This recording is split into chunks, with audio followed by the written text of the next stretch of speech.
Rise of devil professor episode 9 तारानकन अंडस्को आदिल का रूम अंडस्को। इधर आदिल सना के रूम से निकल सीधे अपने रूम में आता है और जोर से दीवार में एक पंच मारता है। आदिल की आंखें लाल हो रखी थी। आदिल के कानों में एक ही आवाज सुनाई दे रही थी, मिस्टर जिंदल। आदिल अपने बैक साइड में जाता है और बैक साइड के ड्रॉ को खोल उसमें से एक फोटो निकालता है। आदिल जैसे ही उस फोटो को देखता है, वो उसे लेके बेड में बैठ जाता है और उस फोटो को देखने लगता है। आदिल अपने हाथ में पकड़ी फोटो को देख कहता है, ये मैं क्या करने जा रहा था मिसेज जिंदल, मैं ये नहीं कर सकता। इतना बोल आदिल उस फोटो को अपने होठों से छू लेता है। उस फोटो में एक खूबसूरत सी लड़की थी, जिसने ग्रेटेड रेड कॉलर की साड़ी और स्लीवलेस ब्लाउज पहना हुआ था, जिसमें वो लड़की बहुत ही खूबसूरत लग रही थी। उस लड़की की मांग में सिंदूर था और गले में मंगलसूत्र पहना हुआ था। फोटो को देख ऐसा लग रहा था जैसे वो प्रेग्नेंट हो। ये लड़की कोई और नहीं, आदिल की जान, उसका पहला और आखिरी प्यार मिसेज साक्षी जिंदल थी। आदिल साक्षी की फोटो देख बोला, जान तुम क्यों मुझे छोड़ के चली गई, देखो ना तुम्हारे जाने के बाद मैं क्या से क्या हो गया। इतना बोल आदिल की आंखों में एक दर्द दिखने लगता है। आदिल साक्षी की फोटो देख अब गुस्से में कहता है, तुम चिंता मत करो जान, मैं तुम्हारी और हमारे बेबी की मौत का बदला उन सब से चुन चुन के लूंगा। मैं किसी को नहीं छोड़ूंगा, सबको ऐसी मौत दूंगा कि वो दोबारा जन्म लेने के बारे में 100 बार सोचेंगे। आदिल की आंखों में एक आग दिखने लगती है। आदिल उस फोटो को एक नजर देख उसे वापस उसी ड्रॉ में रख देता है और बेड से उठ वॉशरूम चला जाता है। तारानकन अंडरस्कोर डाइनिंग एरिया अंडरस्कोर। नीचे डाइनिंग टेबल पर सना अकेली बैठी थी। अभी तक कोई नहीं आया था। सना एक नजर ऊपर की तरफ देखती है और फिर एक मेड की तरफ देख कहती है, सुनिए अभी तक कोई नीचे नहीं आया है क्या। वो मेड सना की बात सुन उसे चिढ़ते हुए कहती है, क्यों तुम्हें यहाँ कोई दिख रहा है तुम्हारे सिवा। सना उस मेड की बात सुन उसे देखते हुए कहती है, और ठीक है, लेकिन आप मुझसे इस तरीके से क्यों बात कर रही हैं। जब मैं आपसे प्यार से बात कर रही हूँ तो आप भी मुझसे तमीज से बात करिए ना। वो मेड सना की बात सुन गुस्से में बोली, क्यों क्यों करूं मैं तुमसे तमीज से बात, तुम इस घर की कोई मालकिन नहीं हो, बस हमारे बॉस की वाइफ की दोस्त हो, वो भी पता नहीं किस गरीब खाने से आए हो। सना उस मेड की बात सुन चेयर से उठ उस मेड को देख गुस्से में बोली, हेलो मिस, जो भी तुम्हारा नाम हो, पहली बात मैं कोई गरीब खाने से नहीं हूँ, मैं देहरादून से हूँ। और दूसरी बात, मैं यहाँ अपनी मर्जी से नहीं आई हूँ, आपके बॉस खुद मुझे यहाँ रहने को कहा है, इसलिए दोबारा मेरे साथ बदतमीजी करने की कोशिश भी मत करिएगा। आप मुझसे बड़ी हैं, इसलिए आपकी इज्जत कर रही हूँ, वरना सनाया चौहान किसी का उधार नहीं रखती है। इतना बोल सना उस लड़की को घूर के देखती है और वहां से ऊपर वापस अपने रूम में चली जाती है। वो मेड सना को नफरत से जाते हुए देखने लगती है। दरअसल ये मेड सना से पहले कोई नफरत नहीं करती थी, लेकिन अभी थोड़ी देर पहले ऐसा कुछ हुआ था जिसकी वजह से ये सना से नफरत करने लगी थी। इस मेड का नाम नैना था और ये 28 साल की है। असल में नैना आदिल को पसंद करती थी, वो उसके साथ शादी करना चाहती थी। वो हमेशा आदिल के आसपास रहने की कोशिश करती थी, लेकिन आदिल उसकी तरफ नजर उठा के भी नहीं देखता है। आदिल उसकी तरफ क्या, वो किसी भी लड़की की तरफ नजर उठा के नहीं देखता था, सिवाय सना के। सना वो पहली लड़की थी जिसके साथ आदिल इतना बात करता था, नहीं तो पिछले 6 सालों से आदिल ने किसी भी लड़की से बात तो दूर आंख उठा के भी नहीं देखा था। और यही बात नैना को पसंद नहीं आई थी। असल में आदिल जब सना के रूम में आया था और उसने सना की तारीफ कर उसके बाल खोले थे, उसी वक्त नैना भी आदिल को कॉफी देने के बहाने से उससे मिलने आ रही थी।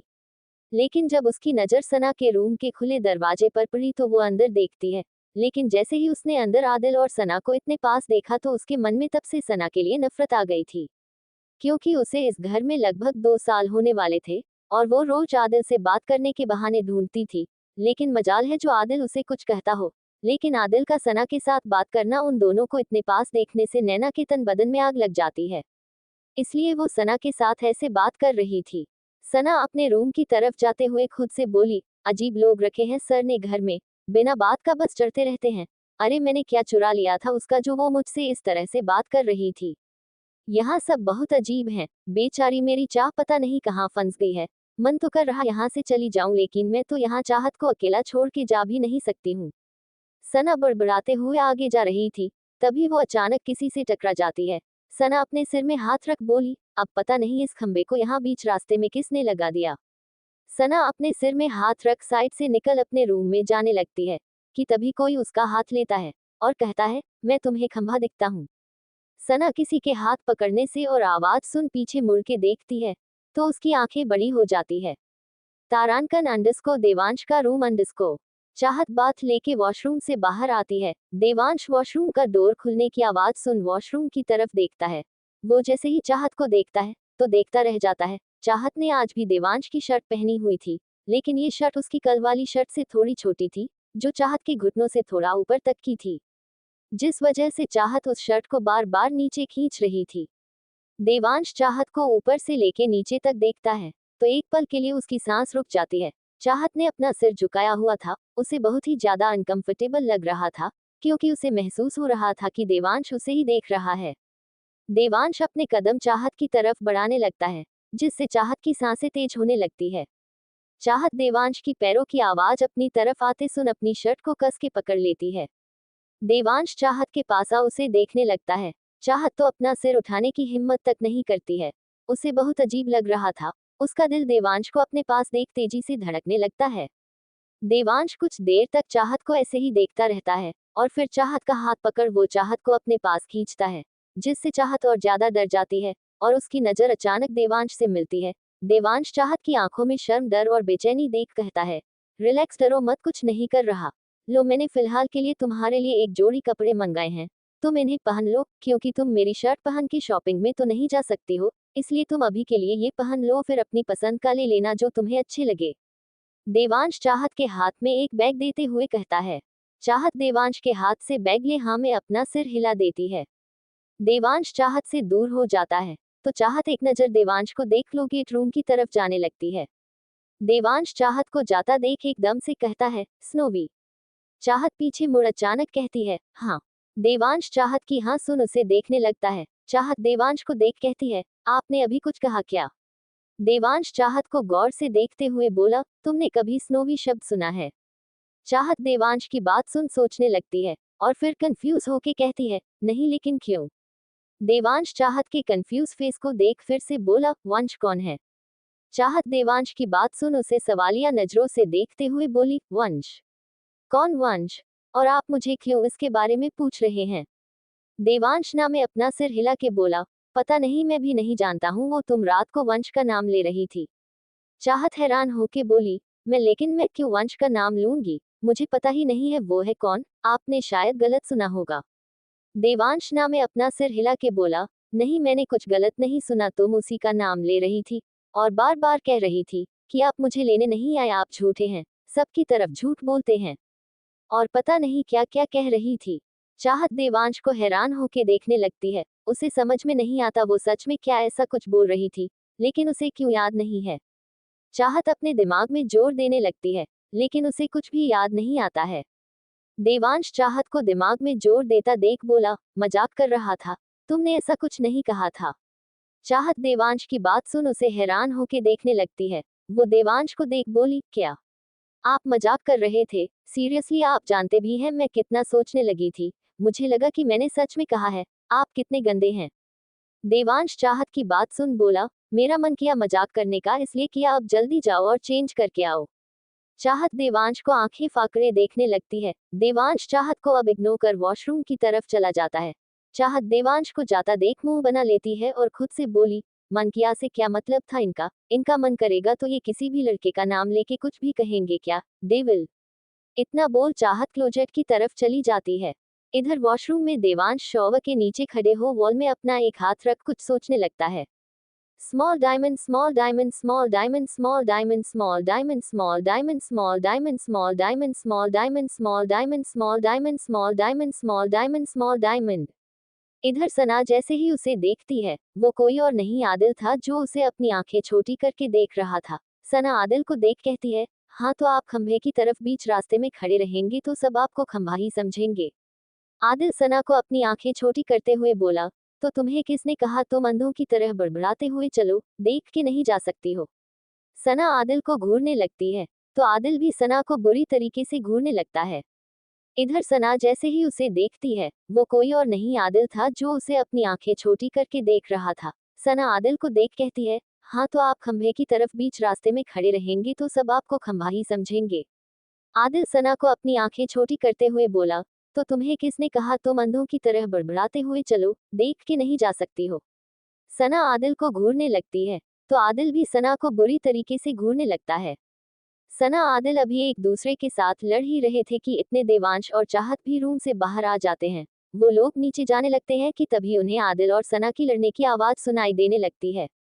देवांश और चाहत एक दूसरे को देखते हैं और फिर सना और आदिल की तरफ बढ़ जाते हैं।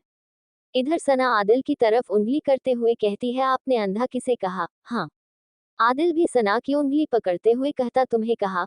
क्यों अंधे के साथ? अब क्या तुम बहरी भी हो गई हो जो तुम्हें सुनाई नहीं देता है? मैंने किसे कहा है? सना आदिल से अपनी उंगली छुड़ाते हुए कहती है, आप हो बहरे और आप अंधे हैं। अगर जब आपको मैं आती हुई दिख गई थी तो आप रास्ते क्यों नहीं हटे, क्यों जानबूझकर मुझसे टकराए? आदिल सना की बात सुन बोला, हेलो मिस चौहान, मैं कब आपसे टकराया है? सना आदिल की बात सुन अपनी आंखें गोल घुमा के बोली, हाँ नहीं टकराए, पर इसने मेरी गलती भी नहीं थी, आपको रास्ते से हटना चाहिए था। इसलिए दोनों की गलती है। जितनी अंधी मैं हूँ उतने ही अंधे आप भी हुए। आदिल सना को अजीब नजरों से देखने लगता है। आदिल सना से अपने दांत पीसते हुए बोला, मैं कोई अंधा नहीं हूँ समझी, और हाँ तुमने सही कहा, तुम अंधी हो जो तुम्हें इतना लंबा चौड़ा 6 फुट का इंसान नहीं दिखा। सना आदिल की बात सुन गुस्से में बोली, मैं कोई अंधी नहीं हूँ समझे, अगर दोबारा आपने मुझे अंधी कहा तो देख लेना। बोलूंगा क्या कर लेंगी आप, बोलिए। अंधी अंधी अंधी, आदिल ने सना की तरफ झुकते हुए कहा। सना को आदिल की बात सुन बहुत गुस्सा आता है। वो आदिल के बाल पकड़ लेती है और उन्हें खींचते हुए कहती है, कहा था मैंने, मुझे अंधी मत बोलिए, अब मैं आपको छोड़ूंगी नहीं। सना के अचानक बाल पकड़ने से आदिल को अपने बालों में बहुत तेज दर्द होता है, जिसके कारण उसके मुंह से आह निकल जाती है। आदिल सना से अपने बाल छुड़ाते हुए बोला, ए पागल लड़की, मेरे बाल छोड़ो, मुझे दर्द हो रहा है। सना आदिल के बाल और तेज खींचते हुए बोली, पहले मुझे सॉरी बोलिए। आदिल सना के हाथों को पकड़ते हुए बोला, मैं किस बात के लिए सॉरी बोलूं, मैंने क्या किया? सना कहती है, किस बात के लिए? अपनी गलती के लिए। आपने जो मुझे अंधी कहा, रास्ते में जो खंभे की तरह खड़े रहे जिससे टकराने के कारण मेरे सर में दर्द हुआ, और अभी जो आपने मुझे पागल कहा उसके लिए। आदिल गुस्से में बोला, मैं क्यों सॉरी बोलूं, उसमें मेरी गलती नहीं, सारी तुम्हारी थी। छोड़ो मुझे, मैं लास्ट बार कह रहा हूँ। आदिल ने अपना गुस्सा कंट्रोल करते हुए कहा। आप मुझे धमकी दे रहे हैं? अब तो मैं बिल्कुल नहीं छोड़ूंगी, सना ने आदिल के बालों में अपनी पकड़ मजबूत करते हुए कहा। आदिल को अब बहुत गुस्सा आता है और वो भी सना के बालों को पकड़ लेता है, जिनका सना ने पॉनीटेल बंधा हुआ था। आदिल सना की पॉनी पकड़ उसे खींचते हुए बोला, छोड़ो मेरे बालों को। आदिल के बाल पकड़ने से सना को अपने बालों में दर्द होता है और वो आदिल को गुस्से और दर्द में चिल्लाते हुए बोली, आह मुझे दर्द हो रहा है, छोड़िए मेरे बालों को। आदिल भी सना की तरह चिल्लाते हुए बोला, क्यों तुम्हें दर्द हो रहा है? मेरा सिर लोहे का है क्या जो मुझे दर्द नहीं होगा? पहले तुम मेरे बालों को छोड़ो। सना नहीं छोड़ती है और गुस्से में और तेजी से आदिल के बाल खींचने लगती है, जिससे आदिल की एक तेज आह निकल जाती है और फिर वो भी गुस्से में तेजी से सना के बाल खींचने लगता है। वो दोनों अब एक दूसरे के बालों को तेजी से खींचने लगते हैं और एक दूसरे के बालों को छोड़ने को कहते हैं, लेकिन मजाल हो जो दोनों में से कोई पहले किसी के बाल छोड़ने को तैयार हो। चाहत देवांश जैसे ही वहां आते हैं और उन दोनों को ऐसे एक दूसरे के बाल पकड़ लड़ते देख हैरान हो जाते हैं। चाहत तो सना को देख हैरान हो जाती है, क्योंकि सना ने आज से पहले कभी भी अपने से बड़े के साथ ऐसे बिहेव कभी नहीं किया था। हाँ वो गुस्से वाली थी और मुंह से ही हर किसी को मुंह तोड़ जवाब देती थी, लेकिन ऐसा बच्चों जैसा बिहेव कभी नहीं करती थी। हैरान तो देवांश भी था, पर देवांश हैरान इसलिए नहीं था कि आदिल 33 साल का होके बच्चे की तरह सना के बालों को पकड़ खींच रहा था। वो हैरान तो इसलिए था कि आज 6 साल बाद ये पहली बार होगा जब देवांश आदिल को ऐसे बच्चों जैसा बिहेव करते देख और किसी के साथ लड़ता देख रहा होगा। हालांकि खुद देवांश भी 6 साल से आज तक किसी से बात नहीं करता था, लेकिन फिर भी उनसे आदिल की चिंता होती थी, क्योंकि देवांश ने तो सिर्फ अपना प्यार खोया था, लेकिन आदिल ने तो अपने प्यार के साथ साथ अपना होने वाला बच्चा भी खोया था, जिसके सपने वो कब से देख रहा था, जिसका दुख और दर्द आदिल के अंदर इस तरह घर कर गया था कि वो हंसना तक भूल गया था, यूं कहे वो खुद को भूल ही गया था। देवांश अपने दोस्त को इतने सालों बाद ऐसे देखता है तो उसके चेहरे में एक छोटी सी स्माइल आ जाती है। 6 सालों में ये पहली बार रहा होगा जब देवांश के चेहरे में उसकी रियल की मुस्कान रही हो, जिसमें कोई नकलीपन नहीं था, वो बिल्कुल असली मुस्कान थी। चाहत देवांश को हंसता देख एक पल के लिए तो उसमें खो सी जाती है, क्योंकि देवांश की स्माइल थी ही इतनी प्यारी। लेकिन चाहत देवांश में फिर से पहले की तरह डूबती, उससे पहले उसे आदिल और सना की आवाज सुनाई देती है, जो एक दूसरे को छोड़ने को कह रहे थे। चाहत अपने होश में आती है और देवांश को देख कहती है, सर आप उन्हें देख हंस रहे हैं, रोकिए उन्हें नहीं तो ये दोनों आज एक दूसरे के बाल खींचते हुए एक दूसरे को गंजा कर देंगे। देवांश चाहत की बात सुन आदिल से अपनी नजर हटाता है और फिर चाहत को देखने लगता है। चाहत देवांश को देख बोली, अरे सर आप मुझे क्यों देख रहे हैं, रोकिए ना।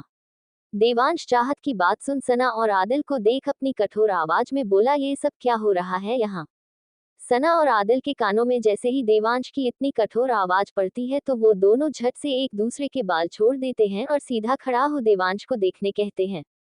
देवांश चाहत की बात सुन आदिल से अपनी नजर हटाता है और फिर चाहत को देखने लगता है। चाहत देवांश को देख बोली, अरे सर आप मुझे क्यों देख रहे हैं, रोकिए ना।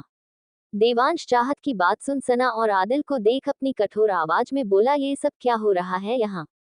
सना और आदिल के कानों में जैसे ही देवांश की इतनी कठोर आवाज पड़ती है तो वो दोनों झट से एक दूसरे के बाल छोड़ देते हैं और सीधा खड़ा हो देवांश को देखने लगते हैं।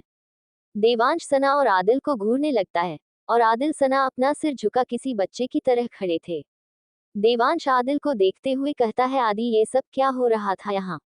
आदिल देवांश की बात सुन उसकी तरफ देखते हुए बोला, देव इसमें मेरी गलती नहीं थी, ये सब इसने शुरू किया। आदिल ने सना की तरफ इशारा करते हुए कहा।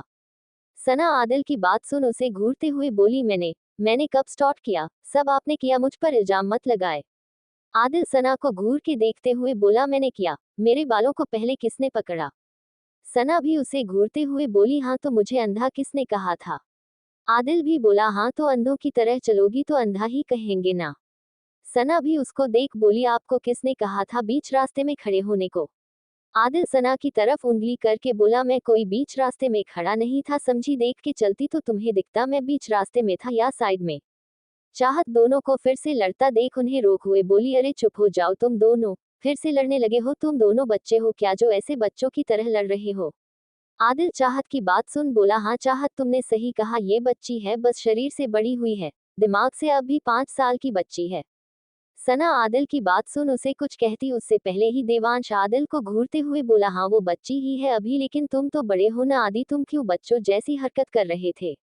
देव यार तू मुझे क्यों कह रहा है, इसे देखने ये लगभग 19-20 की होगी, फिर भी मेरे बालों को पकड़ रही है, तो मुझे गुस्सा नहीं आएगा क्या। आदिल ने देवांश की देखते हुए कहा। देवांश आदिल को घूरते हुए बोला, वो अभी 20 साल की है, लेकिन तुम तो 33 के हो, फिर तुम क्यों बच्चों जैसा बिहेव कर उसके साथ लड़ रहे थे, उसके बालों को खींच रहे थे।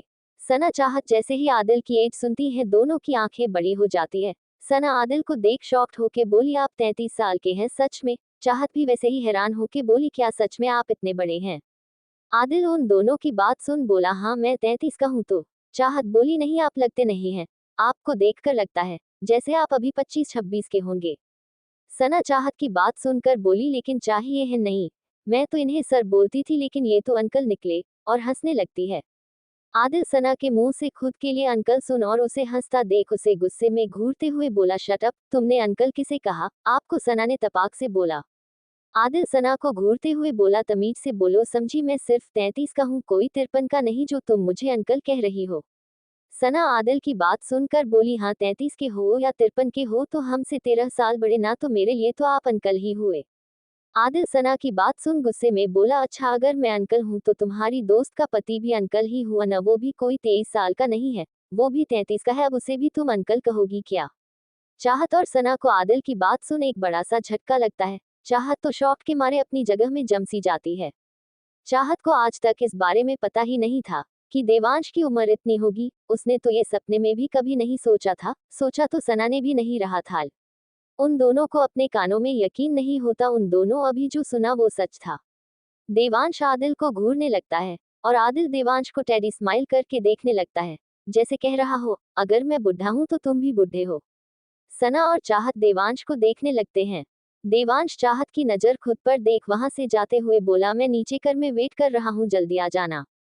इतना बोल देवांश जल्दी से वहां से बच के निकल जाता है और आदिल चाहत और सना देवांश को मुंह खोले देखने लगते हैं।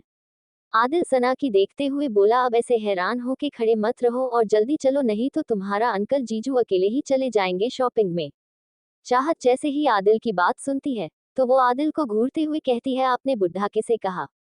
आदिल चाहत की बात सुन सना की तरफ इशारा करते हुए बोला, इसके जीजू को।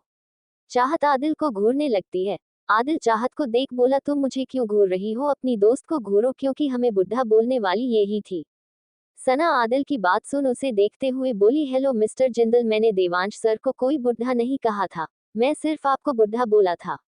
आदिल सना की बात सुन दांत पीसते हुए बोला, मैं कोई बुढ़ा नहीं हूँ, कितनी बार कहूँ तुमसे। चाहत फिर से दोनों को लड़ता देख बाहर की तरफ जाते हुए बोली, तुम दोनों कभी नहीं सुधर सकते, टॉम एंड जेरी की तरह लड़ने पर लगे हो, तुम दोनों लड़ते रहो, मैं चली, जब तुम दोनों की लड़ाई खत्म हो जाएगी नीचे आ जाना। चाहत इतना बोल उन दोनों को घूरते हुए नीचे चली जाती है। सना चाहत को जाता देख आदिल को घूरते हुए बोली, अंकल आपकी वजह से मेरी दोस्त मुझसे गुस्सा होके चली गई। आदिल सना के मुंह से फिर से खुद को बुढ़ा सुन उसे गुस्से में घूरने लगता है और फिर अपने दांत पीसते हुए सना से कहता है, मिस चौहान मैं आखिरी बार कह रहा हूँ तुम मुझे अंकल कहना बंद कर दो। अब अगर मैंने दोबारा तुम्हारे मुंह से खुद के लिए अंकल शब्द सुना तो याद रखना मुझे मुंह बंद करना भी आता है। सना आदिल की धमकी सुन कहती है, अच्छा क्या करेंगे आप, मैं बोलूंगी आपकी अंकल, एक बार नहीं 1000 बोलूंगी। अब अंकल को अंकल नहीं बोलूंगी तो क्या बोलूंगी? अंकल जी। सना आदिल को जानबूझकर परेशान करने के लिए बार बार अंकल कहती है, लेकिन फिर वो जैसे अपनी बात पूरी कर जाने लगती है कि आदिल सना का हाथ पकड़ उसे रोक देता है। सना आदिल के हाथ पकड़ने से जैसे ही उसे कुछ कहने को होती है, उससे पहले ही आदिल सना का हाथ अपनी तरफ खींच उसे कंधों से पकड़ उसे दीवार से लगता है और बिना सना को कोई वार्निंग दिए अपने होठों को सना के होठों में रख देता है और फिर उसे बहुत ही रूडली किस करने लगता है। सना आदिल के सडन एक्शन से शॉक्ड हो जाती है और उसकी आंखें फैल जाती है। सना आदिल के हाथ पकड़ने से जैसे ही उसे कुछ कहने को होती है, उससे पहले ही आदिल सना का हाथ अपनी तरफ खींच उसे कंधों से पकड़ उसे दीवार से लगता है और बिना सना को कोई वार्निंग दिए अपने होठों को सना के होठों में रख देता है और फिर उसे बहुत ही रूडली किस करने लगता है। सना आदिल के सडन एक्शन से शॉक्ड हो जाती है और उसकी आंखें फैल जाती है।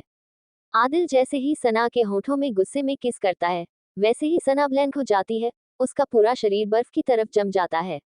आदिल सना की होंठों में गुस्से में अपने होठों तो रख देता है, लेकिन वो उसे किस नहीं कर रहा होता है, वो सना के होठों में गुस्से से बाइट कर रहा था, जिसके कारण सना को अपने होंठों में दर्द होता है और वो अपने होश में आती है और वो आदिल को खुद से दूर करने लगती है, लेकिन आदिल सना के हाथों को ऊपर कर उसे और रूडली किस करने लगता है।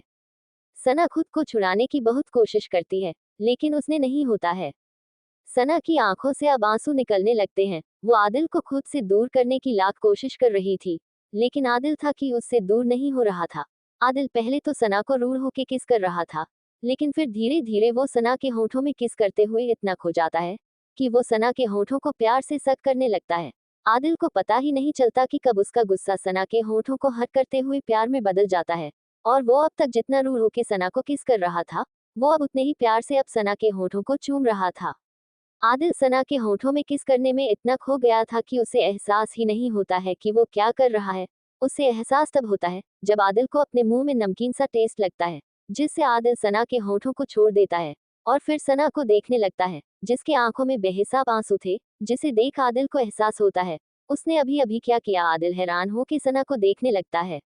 आदिल को खुद पर यकीन ही नहीं होता है कि उसने आज 6 सालों बाद किसी लड़की को किस किया, वो भी एक बच्ची को जो उससे 13 साल छोटी थी। आदिल को खुद पर अब बहुत गुस्सा आने लगता है, उसे खुद से ये उम्मीद कभी नहीं की थी। आदिल खुद पर अभी गुस्सा कर ही रहा था कि तभी उसके गालों में थप्पड़ पड़ता है, जिससे आदिल का चेहरा एक साइड झुक जाता है। आदिल अपनी मुट्ठी कस सामने देखता है। आदिल की आंखें गुस्से में लाल हो गई थी, लेकिन वो जैसे ही सना को देखता है, वो खुद के गुस्से को कंट्रोल करने लगता है, क्योंकि आदिल को थप्पड़ किसी और ने नहीं सना ने ही मार था। लेकिन सना ने जैसे ही आदिल को थप्पड़ मारा उसे उसी टाइम रियलाइज भी होता है कि उसने खुद से कितने बड़े आदमी पर हाथ उठाया था। वो अपना सिर झुका लेती है, क्योंकि सना ने कभी भी खुद से बड़े इंसान के ऊपर हाथ कभी नहीं उठाया था। सना अपना सिर नीचे कर सुबकने लगती है। आदिल सना को ऐसे देख अपनी आंखें बंद कर देता है। उसे एहसास हो रहा था इसमें गलती उसकी थी। आदिल सना को देखता है और फिर उसका हाथ पकड़ उसे अपनी तरफ खींचता है और उसे अपने सीने से लगा देता है और फिर उसे कहता है, आई एम सॉरी, गलती मेरी थी, तुम बार बार मुझे अंकल कह रही थी, जिसे सुन मुझे बहुत गुस्सा आ गया और मुझे गुस्से में होश ही नहीं रहा कि मैं क्या कर रहा हूँ। आई सॉरी शेरनी। सना आदिल की बात सुन तेज तेज रोने लगती है। वो उसकी शर्ट पकड़ अपना सिर उसके सीने में छुपा बहुत ज्यादा रोने लगती है। आदिल सना को इतना ज्यादा रोता देख उसे चुप कराते हुए कहता है, सना बच्चे चुप हो जाओ, मैंने अपनी गलती मानी ना और सॉरी भी कहा, और तुमने भी तो मुझे थप्पड़ मारा है ना, फिर भी तुम रो रही हो। सना जैसे ही आदिल की बात सुनती है, वो उसके सीने से अपना सिर बाहर निकाल आदिल को देखती है। सना आदिल के गालों को देखती है, जिस पर उसके थप्पड़ के निशान थे। सना वो देख आदिल के गालों में हाथ रख रोते हुए बोली, दर्द हो रहा होगा ना आपको? आई एम सॉरी सर, गलती से मेरा हाथ उठ गया, मुझे आपको ऐसे थप्पड़ नहीं मरना चाहिए था। सना जैसे ही आदिल के गालों में हाथ रखती है, आदिल को अंदर से अलग ही एहसास होता है। उसका दिल जो इन 6 सालों में धड़कना भूल गया था, वो आज अचानक तेजी से धड़कने लगता है, जिसे महसूस कर आदिल हैरान हो के सना को देखने लगता है, क्योंकि ये उसके साथ इन 6 सालों में पहली बार हो रहा था। आदिल सना का हाथ अपने गालों से हटा सना से दूर होता है और फिर उसे देखने लगता है। आदिल को समझ में नहीं आता उसे ये आज कैसा एहसास छू के गया था। अब ये एहसास आदिल को छू के गया था या सना के इतने प्यार से छूने से हुआ था, कुछ कह नहीं सकते थे। सना आदिल के अचानक उसे से दूर होने से वो उसे देखने लगती है। सना आदिल से बोली, सर क्या हुआ, आप ठीक तो हैं? आपको दर्द हो रहा है क्या? लेकिन मैंने तो इतना तेज नहीं मारा था। सना को ऐसे ही लगता है कि शायद उसने आदिल को कुछ ज्यादा ही तेजी से थप्पड़ मारा है, जिसके कारण उसके छूने से उसे दर्द हुआ और वो एकदम से उसके हाथ को हटा उससे दूर हुआ है। आदिल सना को अपना सिर टेढ़ा कर देखने लगता है और सना आदिल के ऐसे देखने से उसे अजीब भी लगता है। उसकी आंखों से अब भी आंसू आ रहे थे, लेकिन अब वो पहले जैसे रो नहीं रही थी। आदिल सना को देख ही रहा था कि तभी उसका फोन बजने लगता है। आदिल का जैसे ही फोन बजता है, आदिल अपने सेंस में वापस आता है और वो सना से अपनी नजर हटा अपने जेब से अपना फोन निकलता है और उसे रिसीव कर हेलो कहता है। तो दूसरी तरफ से देवांश की आवाज आती है, अगर तेरा सना के साथ किस हो गया है तो अब सना को लेके नीचे आ। आदिल जैसे ही देवांश की बात सुनता है, उसकी आंखें हैरानी से बड़ी हो जाती है। आदिल इधर उधर देखता है तो उसकी नजर सीधे सामने लगे सीसीटी कैमरे में जाती है, जिसे देख आदिल अपने सिर को 2 उंगलियों से रफ करते हुए कहता है, आ रहा हूँ। देवांश कहता है, जल्दी आ, और इतना बोल वो फोन कट कर देता है, जिसे देख आदिल अपने फोन को घूरने लगता है। आदिल सना की तरफ देखता है, जो उसे ही देख रही थी। आदिल सना के पास आता है और अपना रुमाल निकाल वो सना के होठों में लगा खून साफ करता है और फिर उसके आंसू साफ कर उसके बालों को ठीक करने लगता है। सना आदिल को एकटक देखने लगती है। सना को आज पहली बार आदिल की करीबी से अलग ही एहसास हो रहे थे। उसकी सांसें तेज चलने लगती है और उसका दिल रोज के हिसाब से आज कुछ ज्यादा ही तेज धड़क रहा था। आदिल सना के बाल ठीक कर उसका हाथ पकड़ता है और उसे अपने साथ ले जाने लगता है। तारांकन अंडरस्को पार्किंग एरिया अंडरस्को। नीचे बंगलों के बाहर पार्किंग एरिया में देवांश कार से टेक लगा के खड़ा था और अपने फोन को देख रहा था।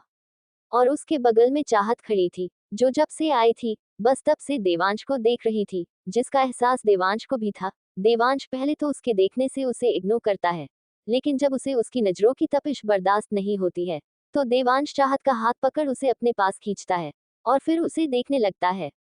चाहत देवांश के अचानक हाथ खींचने से डर जाती है। वो उसे हैरान होकर देखने लगती है, लेकिन जब वो देवांश की नजर खुद पर देखती है, तो उसकी नजर नीचे झुक जाती है। देवांश चाहत की नजर नीचे झुकी देख उसकी चीन को पकड़ता है और उसकी आंखों में देखते हुए कहता है, मिसेज कपूर, आप अभी तो पीछे से मुझे बिना पल के झपकाए देख रही थी, लेकिन अब जब मैंने आपको खुद के सामने किया तो आप अपनी नजरें झुका रही हैं। जब मुझे देखना आपको इतना ही पसंद है तो सामने से देखिए ना, यूं पीठ पीछे से क्यों देख रही हैं? चाहत देवांश के मुंह से खुद के लिए मिसेज कपूर सुन हैरान होकर उसे देखने लगती है। उसे यकीन नहीं होता देवांश ने उसे मिसेज कपूर कहा, मतलब देवांश उसे अपनी पत्नी मानता था। चाहत हैरान और सवालिया नजरों से देवांश को देखने लगती है, जैसे वो उसे पूछ रही हो क्या उसने जो सुना और उसने जो कहा सच था। देवांश चाहत की नजरों में उठ रहे सवाल को देख उसकी तरफ झुकता है और उसके कान में धीरे से कहता है, मिसेज कपूर, आप मुझे जब चाहे जहां चाहे देख सकती हैं, क्योंकि आपके पास मुझे देखना का लाइसेंस है, आपको कोई नहीं रोकेगा। देवांश के कह गए ये शब्द साफ बता रहे थे कि उसने चाहत को एज अ वाइफ के तौर पर एक्सेप्ट कर लिया है। देवांश चाहत के कान में ये बोल हल्का सा फूंक मारता है, जिससे चाहत का पूरा शरीर कांप उठता है और उसकी आंखें बंद हो जाती है। चाहत को देवांश की करीबी से अपने पेट में एक गुदगुदी सी होती है, जिससे चाहत देवांश की शर्ट को कस के पकड़ लेती है। देवांश चाहत से हल्का से दूर हो चाहत के हाथ को देखता है, तो उसके होठों पर हल्की से मुस्कान आ जाती है। देवांश चाहत के हाथों को अपनी शर्ट से छुड़ा उसे कमर से पकड़ता है और उसे अपने पास खींच उसे चेहरे के पास अपना चेहरा ले जाते हुए अपनी सेडक्टिव वॉइस में कहता है, क्या हुआ मिसेज कपूर, आपको मेरी करीबी से डर लग रहा है क्या? चाहत देवांश की ऐसी आवाज सुन अपनी आंखें कस के बंद कर देती है उसे देवांश की करीबी से अजीब सी बेचैनी होने लगती है। उसे समझ में नहीं आता देवांश आज उससे ऐसी बात क्यों कर रहा था, क्योंकि इससे पहले तो देवांश उसे ठीक से बात तक नहीं करता था। यहाँ तक तो जब चाहत कॉलेज में देवांश को देखती थी, देवांश उसे देखता तो था लेकिन इस तरह से नहीं, और नहीं वो उसके इतने करीब कभी आता था। देवांश चाहत को सोचता देख फिर से धीरे से कहता है, क्योंकि मिसेज कपूर पहले मेरे पास आपको छूने का लाइसेंस नहीं था, लेकिन अब है। अब मैं जब चाहूँ जहाँ चाहूँ आपको छू सकता हूँ और आपको देख सकता हूँ, क्योंकि अब मुझे आपको छूने और देखने से कोई नहीं रोक सकता है, क्योंकि आप अब मेरी हैं। चाहत देवांश की बात सुन उसे हैरान होके देखने लगती है। चाहत सोचने लगती है कि आज उसके प्रोफेसर को क्या हुआ, वो आज ऐसे बहकी बहकी बातें क्यों कर रहे हैं। उसे तो देवांश की आखिरी बात सुन के अपने अंदर से एक अजीब सी सिरहन महसूस होती है, जिससे उसका चेहरा लाल होने लगता है। देवांश चाहत के लाल चेहरे को देख मुस्कुराने लगता है। देवांश चाहत को अपने और करीब कर देता है, जिससे चाहत के हाथ देवांश के कंधों में आ जाते हैं। देवांश चाहत की आंखों में देख अपनी मदहोश करने वाली आवाज में कहता है, यू नो मिस कपूर, जब मैंने कल आपको अपनी शर्ट में सोफे में सोते हुए देखा था ना, तो मैं आपको देखता रह गया था। आप मुझे कल सोते हुए इतनी अट्रैक्टिव लग रही थी कि मेरा मन कर रहा था कि मैं आपको अपने करीब कर लूं, इतना करीब कि आप मेरी रूह तक समा जाए। लेकिन आपको इतनी प्यारी नींद में जब मैंने सोता देखा तो आप जानती हैं मैंने खुद को कैसे कंट्रोल किया। आप नहीं जानती होंगी, क्योंकि आप तो मुझे बेचैन कर खुद गहरी नींद में सो रही थी, तो आपको कैसे पता होता। चाहत जैसे ही देवांश की बात सुनती है, उसकी सांसें अचानक तेज हो जाती है। उसके गाल जो हल्के लाल हो रखे थे वो अब कश्मीरी सेब की तरह लाल हो गए थे, और उसकी दिल की धड़कन बहुत तेजी से धड़कने लगती है, जिसे देवांश भी साफ सुन पा रहा था। और चाहत की ऐसी हालत देख उसे हंसी भी आ रही थी। चाहत देवांश से अपनी नजर झुका लेती है। चाहत को समझ में नहीं आता है ये उसके प्रोफेसर ही हैं या कोई और, क्योंकि उसे पता था उसके प्रोफेसर तो उससे कभी ऐसी बातें नहीं कहते थे। लेकिन आज आज वो उसे अजीब अजीब की बातें कर रहे थे, जिसे सुन चाहत का शरीर डर से कांप रहा था। पर चाहत ये भी सोचती है कि वो तो अपने प्रोफेसर का टच तो आंखें बंद करके भी पहचान लेगी, लेकिन यहाँ तो उसकी आंखें खुली थी, तो वो अपने प्रोफेसर को कैसे नहीं पहचानती, ये तो उसके ही प्रोफेसर थे। लेकिन चाहत को समझ में नहीं आता वो आज ऐसे बहकी बहकी बातें क्यों कर रहे थे। चाहत अब सोचती है कि कहीं उसके प्रोफेसर कोई नशा वशा तो नहीं करते हैं, जो ऐसी बातें कर रहे हैं, या कहीं वो चाहत को कोई और तो नहीं समझ रहे। चाहत अपने सोच में गुम थी कि तभी उसे अपने कानों में देवांश की आवाज सुनाई देती है, जो उसे कहता है, मिसेज कपूर आप इतना कांप क्यों रही हैं? आपको डर लग रहा है क्या, कहीं मैं आपके साथ यहाँ कुछ कर ना दूं? चाहत देवांश की बात सुन उसे अपनी आंखें बड़ी कर देखने लगती है। वो तो ऐसा कुछ भी नहीं सोच रही थी। चाहत जल्दी से अपना सिरना में हिला देती है। देवांश चाहत को देख बोला, अगर सोच भी रही है तो अभी मत सोचिए, क्योंकि मैं यहाँ आपके साथ कुछ नहीं करूंगा। अगर मैं आपके साथ यहाँ कुछ करूंगा तो जरा अजीब हो जाएगा। सब लोग सोचेंगे कि मैं खुद को इतना कंट्रोल भी नहीं कर सका कि रूम तक पहुंचते हुए खुद को रोक भी नहीं सका। पर आप चिंता मत करिए, मैं रात को आपके साथ। इतना बोला देवांश अपनी बात को आधे में ही रोक देता है, और फिर चाहत को शरारती मुस्कान लिए देखने लगता है। चाहत देवांश की बात सुन और उसकी मुस्कान को देख जल्दी से उसकी कैद से खुद छुड़ाती है, और उससे 2 कदम दूर हो उसे डरते हुए देखने लगती है। Thank you for listening. Like और कमेंट करना ना भूलें और मोर स्टोरीज के लिए सब्सक्राइब करें। मिलते हैं नेक्स्ट वीडियो में।